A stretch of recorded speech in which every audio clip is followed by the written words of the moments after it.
Good morning. My name is Cierrea Roach. I'm a pediatrician stationed at Fort Bragg. This is my story about becoming her. I am on take two. I will try to limit the but I do say it a lot, so I apologize now. The second thing is hopefully this video comes out okay because this is on my computer, so I'm not sure how it's going to actually look. But my phone needs to get upgraded. iPhone 8 is not the life. So we're going to try it on the computer, see how this works. So, I can't remember. But becoming her. So, my name is Cierrea Rashonda Roach. Of course, you can tell from my middle name that I am an African American woman.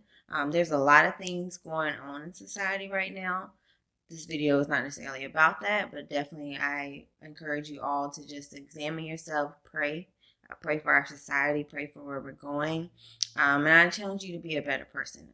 As we all strive to be a better people, and I strive myself, I challenge you to do the same. So, to the story, I said again, but oh well. So, I was born and raised Greenville, North Carolina, 252. And I basically love sports. So, and I still love sports to this day. Big Lakers fan, big UNC fan. Can't tell me anything about sports. I'll argue any guy over sports because I can tell you that I probably know more than you because I watch Sports Center literally 24 hours a day. So, my first passion, my first career was basketball. So I basically played since my parents were both coaches for middle school since like second, third grade. I would run around with the girls and then the boys team. And that was what I did. Basketball was my passion. It still is. And that's what I wanted to do. So my first career was actually, I was going to be a WNBA player. And then I was going to teach kindergarten in the off season. So summer was WNBA season, school year teach. I actually during undergrad I actually shadowed and volunteered at a elementary school in kindergarten for 2 years. Loved it, loved it, loved all the kids. Always had the energy. Anybody that knows me knows I always have kids around. I even have uh my godbaby's Tay Tay's walker and her car and a chair and like everything around. So like I always have kids around. That's just me. But I realized it wasn't for me. I don't know how, but I went to school of science and math, and I was actually deciding a major. So as I was picking a major, I was between chemistry and early education, two totally different majors. Clearly, two totally different paths. But one day I was like, oh, I think I'm gonna do chemistry. And that's how it became. And I was like, my mom just started talking about being a doctor and you can work with kids, and I was like, yeah, you're right. I'm gonna try that. So never a passion necessarily to be a doctor. It was I want to be a teacher. I'm still regretted not being a teacher, but actually hindsight where I am now, I'm definitely a teacher. Definitely can still do everything, just teach at a different level. So I'm definitely happy with my career. My journey, basically, you'll probably hear me talk about is mostly about education. That's who I think I am right now. I will talk about personal at the end, but definitely I would say my journey is definitely educational based. So at science and math, I can remember to this day, I applied to 5 schools, I think, undergrad. I did not apply to ECU. I did not want to be home. I did not want to be in Greenville. Went back from med school, but undergrad wasn't about that life. So applied to schools, got in. Unfortunately, I'm very OCD if anybody knows me, but unfortunately, I did not get a full ride to UNC. Die hard Tar Heel fan. Did not get a full ride to UNC. So I went to North Carolina Central. I had went to Wake Forest, but was late in actually doing my application stuff for financial aid. So I only got like 30,000 at Wake Forest. So I still was gonna owe about 10,000, just like UNC.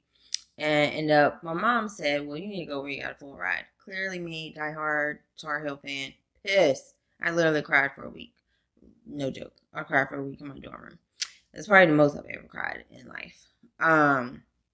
But cried for a week. Very disappointed that I was going to go somewhere that had a full ride. Hindsight, where I am now, so thankful for that knowledge. So thankful. North Carolina Central was the best experience ever. This is my plug for HBCUs. If you have not considered HBCU, I encourage you to look them up. I mean, it's not all about PWI, so I really encourage you to look them up. It's just a cultural experience that you'll never have again. And it's something that I definitely encourage. They're usually cheaper. If they're public, definitely are usually cheaper, and you get the same education. There are usually a lot of programs, which I'll talk about. The Boston University, early med school selection program. I'll talk about that in a second. But there's usually a lot of different programs that can get you to where your other counterparts may not be. So I definitely encourage people to go to HBCUs. Definitely encourage you to support HBCUs. I definitely encourage our HBCUs to do better as well. So sometimes we don't always do the best and we can do better. So I encourage everybody to do better as far as that. So Central, love it. Have some of the greatest friends from Central, my crew. They're still my crew. They know they're my crew. And by far, Central was a great experience, so I definitely encourage that. Actually, my little cousin, I used to joke that that's my child when I was younger, but my little cousin just graduated from North Carolina Central in nursing. So definitely continuing the Central pride in the family. Definitely encourage my kids to go to Central. So I definitely recommend, A&T is our rival. I recommend any HBCU. So definitely I'm all about HBCU pride. So, don't know where that tangent came from. I did not write anything down, by the way. This is all me talking out of my head. So I guess this is where. Sorry, that was the alarm to get up to walk this morning. But I'll walk in like 20 minutes. But this is definitely an impromptu speech, as you can tell with all the arms. But basically, this is where God is leading me today to talk. This talk is definitely different than talk one, but we'll see where it goes. But back to Central, went to Central. In Central, I applied for this early Boston University early medical school selection program. The best experience ever. They basically take 14, 15 schools that are different other HBCUs and one's like a Hispanic school and bring us all together in Boston. One, we're all in the South. You send us up to Boston. Totally different culture, totally different everything. You spend 2 summers for 6 weeks up there and then your whole senior year. I remember packing like 2 or 3 suitcases, going up there for my senior year. I packed all my winter clothes in boxes, ready for my parents to send. About 2 weeks in, and we don't start until September up there, I realized that it's cold. And I asked my parents to send all my boxes, and I kept my winter clothes for the rest of the year. So it is definitely cold in Boston. It was a great program. I highly recommend it. I still recommend it to this day. Yes, I was a little trifling how I left. I'll get to that in a second, but I definitely recommend it. It was a great program, and it's actually why I am where I am right now. So with this program, I basically went up there senior year, and with it being cold, I'm North Carolina bred. I'm not used to that cold life. So I actually applied to other medical schools. I didn't get actually any of the interviews except for one, ECU. So I got ECU's interview probably in like January and came down, interviewed. I didn't find out that I got into ECU medical school until I had left Boston, finished a year out. I was planning on going back up there, doing my 4 years of medical school, and it was a few days or a week before graduation, and I get a letter or a phone call and that I got an ECU med school. So BU had sent a little letter to say that you're going to continue the program or not, and I just sent it back and said no. And I didn't actually give an explanation. It was pretty trifling. But that's my key to say don't burn bridges. So I didn't burn a bridge. I ended up talking to them, telling them, hey, I got into the school literally like 2 days ago, and that's why I said no. And we talked for 40 minutes, and I've had no issues since then. So I definitely appreciate everything they did. Definitely recommend it, but it was not meant for me to be there. It definitely was meant for me to be at ECU during the time that I was. So now finished college, did 4 years. Actually, through the Boston program, our director was he was reserves, military. I can't remember if he was a colonel or general at the time, but he was reserves. He would go to DC a lot, and he actually would take us to his dinners. Of course, as college students, you like free meals, yes. So we would go to the dinners, and then when we went to the dinners, a lot of us just got, I definitely got motivated by the stories of him being active duty, how to serve your country, things that you can do, help, and I really enjoyed it and I loved it, and that's actually how I signed up for the Help Professional Scholarship Program, so HPSP. So he actually recruited probably 7 of us to do, I think all of us did Army, a scholarship. So I actually applied for all 3, Army, Air Force, and Navy. Air Force hit me up about 2-3 weeks after the Army. I'd already signed with the Army. Navy, I talked to them. It's basically a 5-for-4 program, so I wasn't really trying to do an extra year, and so I picked Army, and that's where I am now. So now they pay for school. So now in medical school, they pay for tuition, they pay for everything, and they paid for, they give you a stipend. So that stipend, $1,800 something a month to live. So that paid your bills. You have request refunds for books and stuff like that, but they basically pay for everything. Then you pay them back time, which is what I'm doing now, and actually ending in about 82 days. But no one's counting, right? Medical school, definitely. I did a lot during medical school. I was very active in the community. To me, people always ask, what would you do again? What was the worst part of medicine? I was in school from age 5 to 29 straight. I would definitely say residency was the worst because it's different kind of learning. So during residency, I was actually diagnosed with dyslexia. The speech pathologist was like, I don't know how you made it this far because you can't actually read. Because during this speech test for 2 days of reading, I hate reading. You have to read made up words. I actually cannot sound out words to save my life. So you'll never hear me volunteer to speak first or anything like that, because I'd rather hear somebody say the words so then I can repeat what I just heard, because I actually cannot sound out words and stuff like that. So residency was definitely probably some of the hardest times in life.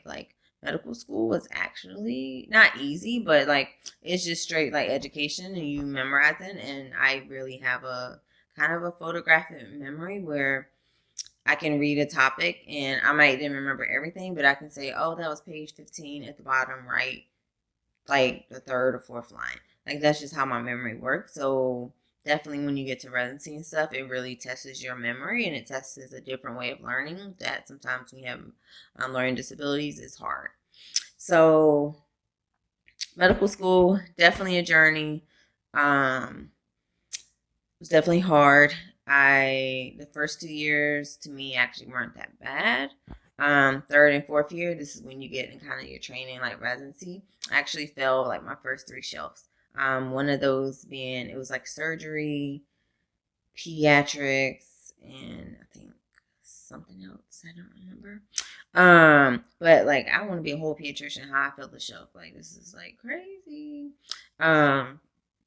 But come to find out, one of my mentors, actually a lot of the people in medical school wanted me to get testing then, and I didn't. I barely passed step 1, did fine on step 2, but basically I would study a lot. I'm very OCD, would make schedules intense. I actually make schedules for people now studying for boards, which I'll get to in a second. I am very OCD schedules. But when you have a learning disability, it just takes you a lot longer. And that's just something I've just learned to deal with and basically overcompensate. So in medical school, filling those shelves was very eye opening, and basically I realized that, hey, this is hard. I actually had to take time off and it actually worked out conveniently that I took time off for step 2 and study for those shelves. My mentor looking out. It didn't actually add time, and then I passed all of them, thank God. My mentor, she's awesome. She's awesome. She really can't necessarily see this now, but one thing I have, and one of the questions is like, how would you give advice to yourself 10 years ago or 15 years ago? You guys can say, like, I keep throwing in pearls here, and I'm just kind of answering the questions like that. But basically, I would say I wish old Cierrea would keep in contact with her more. And so for me now, as I mentor people now, I encourage you to stay in contact with your mentors. Yes, we reach out to you, but everybody has life. It's busy. I love it when I hear from anybody that I mentor. I really, really, really, really love it. And appreciate it. So I wish I'd had that knowledge 10 years ago to keep in contact with her, because now, unfortunately, she's been sick. She's had a brain tumor, and she actually doesn't have a memory anymore. So it's kind of sad that she actually didn't see that I passed the board. So, wow. Okay. That took a turn. But anyways, it's kind of sad. So I would always say, make sure that you guys keep in contact with your mentors, because it's something I wish I could do. So next, let's see. So I'm in med school and Little Willie Center. So I will say that definitely had a big impact on me. Actually, in take 1, I did not talk about Little Willie Center at all. But I basically volunteered at Little Willie Center most of my medical school, at least probably like 3 years. Funny story is my mom used to I don't remember how she got it, if it was through like Pitt Community College or whatever, but she used to work and kind of volunteer and be on the board and work with them, and she just kind of pitched her name out there, and I kind of took it and ran. And SNMA, which is the Student National Medical Association, it's kind of the minority association in medicine.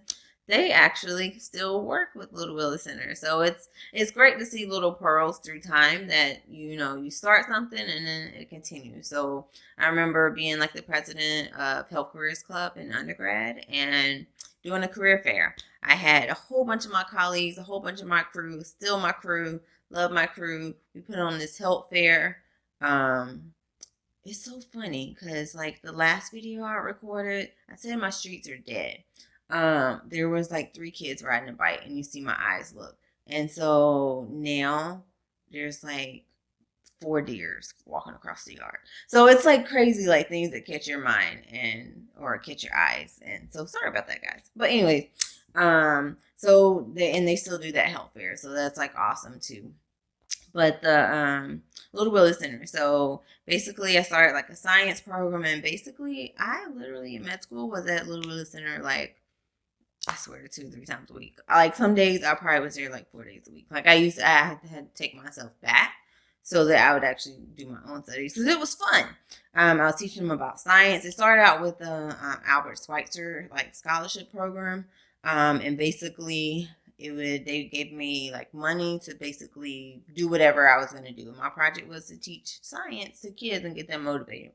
And these kids are latchkey kids, so usually kids that would be left at home by themselves after school because their parents are at work or at school or wherever. So they would go to this center. So I have so many kids from that center that actually are my Facebook friends, and now they're in college or graduating, and I feel old as dirt because I had them since 4th grade. So with this program, basically I recruited a whole bunch of my classmates, and we would just teach them science lessons. So these are things I would find online. We would do experiments. We took more field trips. We went to the Imagination Station. We went to this it was at UNC. We went to UNC, and it was like this science competition, and they got to like compete, and we like practiced before, but we didn't really do a good job practicing. But it was fun. Like, this is things like they've never did. Then off of that, me and my girl Ashley started this Secret Power for Girls, which basically is motivating minority girls, and basically they would come. We're in med school now. They would come spend the night at our house, and we would teach how to cook. We would talk about self-esteem. We would talk about relationships. We would talk about sex. We would talk about everything under the sun.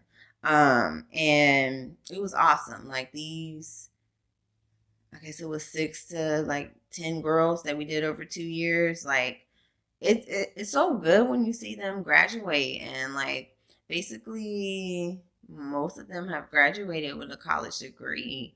And it's so good to like see them reach back and whatever field they're in. It's like, they were like our little kids that they were literally, we take them to games. The Women for Women paid for us to take these girls to DC. That was the most tiring trip I've ever did in my life. But we took these girls out of DC to see the world, so they could see. We went to history museums. Again, I am OCD. I plan to schedule from like 7 a.m., getting dressed, to about 10 p.m. at night. We were exhausted every night. We did this for 4 days, but it was so much fun. I will never forget that trip. We hopped on and off of the train. Every city calls it something different, but the train, and it was just like, it was awesome. So anyway, I don't know why I got on that tangent. But just there's things that I did like in my past, and things that kind of made influence of who I am and where I'm at now. So, excuse me. Now to where are we at? Medical school, talk about those difficulties. Now residency. So match, going to San Antonio, best decision. Texas, awesome. Love Texas. Would totally move back to San Antonio again when I have a family, because if not, I would do it if I had a family. I wouldn't go by myself. It's not necessarily a single town. So I love Texas. Did great in residency. Didn't really have issues except for step 3 in PT. So, but military has different standards than like civilian residency. So by the end of your first year, you're supposed to finish step 3, and that's how you advance to the next year. You also supposed to pass the PT test. I promise you, I worked and I worked and I worked and I worked out and I took the test 3 times, failed it. One of my angels wrote a letter. She was my chief resident. Wrote a letter to the step people, and it's like, hey, she can't advance. She's gonna get kicked out of the program. Can you let her take it a 4th time within a year? I literally was put on leave of absence, I think is what it's called, for 3 months, and that's all I did was study. It was definitely boring. I literally went to work, went on a report, saw people, and went and sat in my office and studied and worked out 2 times a day. I did that for 3 months. Yes, the military paid for that. But got through it. Actually met with the dean. I would not forget that. He once before like this stuff started, when I was like put on the list or whatever, he was like, well, you have less than 5% chance. You're not gonna pass. Basically, you're not gonna pass PT. You're not gonna pass this test, step 3, like you're not going to pass. Clearly, my program coordinator, which I will not say, would not let me go back and write a letter to him to say that I was at less than 5%, and I did pass, and I am here. But I did pass both, and yeah, like made it through that. Finished residency, which is why I'm off cycle, which is why I am getting out a little bit later than my classmates, but I am here, so that's all I can say. I would say one thing that motivated me during that time is Stuart Scott, I think is his name. No, I don't know why I just had a blank, because I would watch him all the time on ESPN. But he had a speech with the Never Give Up during like the Dicky V, whatever week it is, the V week that's about cancer and stuff like that, and never giving up. And his speech like touched me that week. I would probably say that was probably like the last time like I truly cried. And it just basically was saying don't give up. Like even though you are it's less than 5% right now, don't give up. And I just kept going and passed both. I did have to wait a whole nother month for that test score. So I literally sat around and planned baby showers, and I don't know what I did for a month at work, but I wasn't allowed to work because I had to wait on that score that was passing. And I don't know what I did, to be honest, but I did a whole bunch of random stuff. I did my quality project. I did do that during that time. But that was residency. I definitely have struggles and a lot of the stuff I've like never talked about before. And then there's board. So I finished residency. I'm here. I cannot take it the first year because I'm off cycle. And the first year I failed boards. Whew, that takes a toll on you. Mentally, you don't realize how much of a toll it takes on you until after the fact. So I definitely struggle with boards. It took me 3 attempts and I passed on the third. I definitely would not have taken it that second year. It just took a year off, but I didn't really like you're depressed after you fail your boards. Like again, you want to be a pediatrician, you want to do all this, and then you fail. Like it hurts you. So, but I'm here. I am staff. I'm board certified now. I made it through. I still believe in like passing and helping people out and sending things back. So I'm definitely where I'm supposed to be. One of the questions asked if where is your future? Where do you see? As you see, my story is definitely educational based, career based. It's not a lot about like relationships and stuff like that. Yes, I've been in multiple relationships. This last one definitely, it took me. It was a lot. I learned a lot. I definitely have a caring, giving spirit, and I always want to bring somebody up. So I definitely would say I'm definitely looking for. Still have my 2 preferences. Anybody knows me knows those preferences are African American and no kids. The older and older we get, the harder it is to find somebody with no kids. So I'm a little bit lenient on that. I definitely will say that the kids, my ex had 2 kids, and I definitely got very, very, very, very attached. And definitely like raised them like they were mine. And I am cautious with that because I definitely want my first family to be like my family, to all of us be like our first. Like this is my first kid, this is his first kid. It's just something I've always desired. Will that happen? I don't know, because I don't know what God has for me. Looking up to you, God. You can send him anytime. I guess you want me to keep learning lessons. Okay, but anyways, he needed that. Yeah, I've just learned a lot from different relationships. I cannot say I can sit here and give you guys relationship advice because that's just not my expertise. I have definitely learned a lot. But yeah, I definitely, when people say, hey, you're very successful, this and that, I always feel like I'm missing that successful piece because I'm not married. I don't have kids. So I'm always feeling like, hey, no, I'm not as successful as you because I don't have that family piece yet. And I definitely don't want to grow old and be that person that never had kids or never had a family. Definitely don't want that. But I know that God has it in my spirit, and I know that it will happen in his time and not my time. My time was, to me, probably 10 years ago. But like he has his own plan. And it's hard. It's easier to say than it is to be faithful about it. But yeah, that's all I can say. Is that's kind of what my future I'm looking forward towards. I'm moving, getting out of the military in a few months. So definitely something I'm like, oh, is that my next journey? Where am I going next? I definitely hope that's part of it. But yeah, that's just kind of something that I have future goals towards. As far as other questions, to be honest, I cannot remember them. Forgive my memory. But basically, this is me. This is where I am. This is who I am. Hopefully, you've learned something about me. Hopefully, something motivates you. Um, Whether it could be whatever. As you can tell, I do not vlog. This is, I guess, my second video because I failed with the first one. Hopefully, this one doesn't look as pretty because it's on the computer. But hopefully you guys learned something. I shared parts of stories I've never shared before. So I would say one of my next future goals is to start an MPH program, which is Masters of Public Health. And that's in leadership and practice to help start a nonprofit. So me and actually three of the people I keep talking about, but Kashif, Monica, and Tiffany, we're talking about starting a practice back home for the underserved and to give back. So I definitely want to provide medical care for those kids. And we have our dentists, we have our pharmacists, we'll have all the needs you need.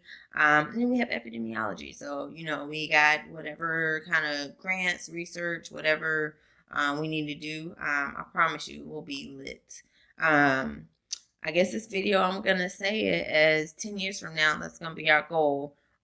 People definitely have hold me accountable. Will that become a private practice? Who knows? I don't know. That's my journey. Definitely like academic medicine.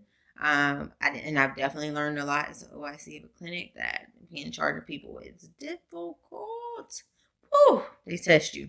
But I don't know if that's my goal. So I've definitely researched a lot about starting a practice and researched a lot about MPH. And yes, I said 5 years ago I was not getting any degrees because I have a doctorate, and now I'm getting a master's. Yep. And my mom was like, "Oh, I get another part of a degree." Yep, because you'll be editing papers.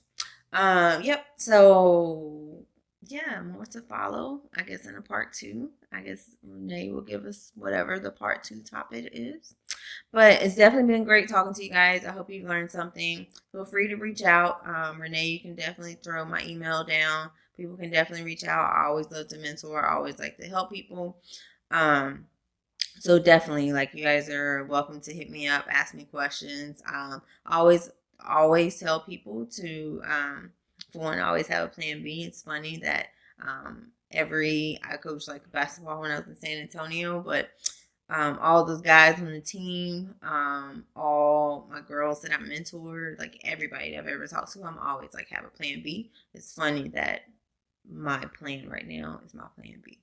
But I always tell people to have a plan B. So, yes, I wanted to be that athlete as well, but I always have a plan B. So always have, your backup plan for whatever it is. And who knows, that might have been God's original plan A. But anyways, hope you learned something today. Definitely feel free to hit me up. I don't know why I'm still rambling, but anyways, we will end this video. Good luck to everybody in anything you're doing.